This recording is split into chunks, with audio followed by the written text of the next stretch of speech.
গ্রামেগঞ্জের খুবই পরিচিত একটি পিঠা হচ্ছে খেজুর পিঠা।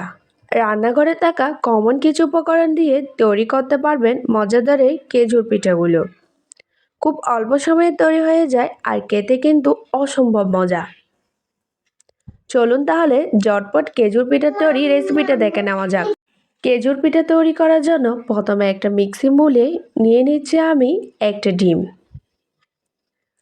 দিয়ে দিচ্ছি হাফ কাপ চিনি, সামান্য একটু লবণ দিয়ে দিলাম।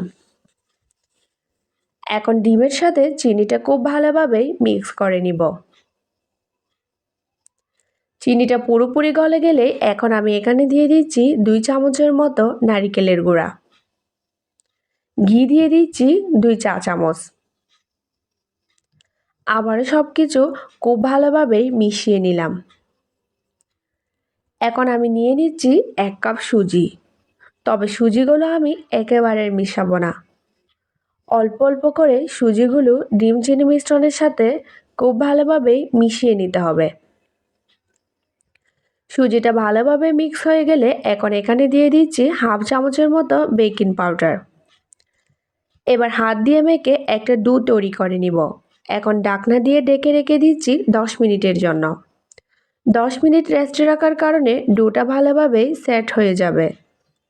এখন অল্প একটু মিশ্রণ নিয়ে প্রথমে একটু গোল করে তারপর একটু চ্যাপ্টা করে লম্বা একটা শেপ দিয়ে নিব। আপনারা চাইলে আপনাদের পছন্দ মতো গোল চ্যাপ্টা লম্বা যে কোনো শেপ দিতে পারেন। সবগুলো একইভাবে বানিয়ে নিলাম।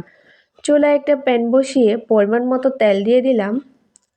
তেলটা হালকা গরম হয়ে এলেই একে একে পিঠাগুলো তেলে ছেড়ে দিব আর মিডিয়াম লো হিটে নেড়ে চেড়ে পিঠাগুলোকে গোল্ডেন ব্রাউন করে ভেজে নিব। ব্যাস রেডি হয়ে গেল খুবই মজাদার খেজুর পিঠা।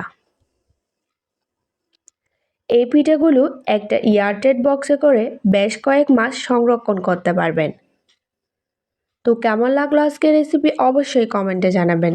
রেসিপিটি ভালো লাগলে লাইক কমেন্ট শেয়ার করবেন। সবাই ভালো থাকবেন, সুস্থ থাকবেন। আল্লাহ হাফেজ।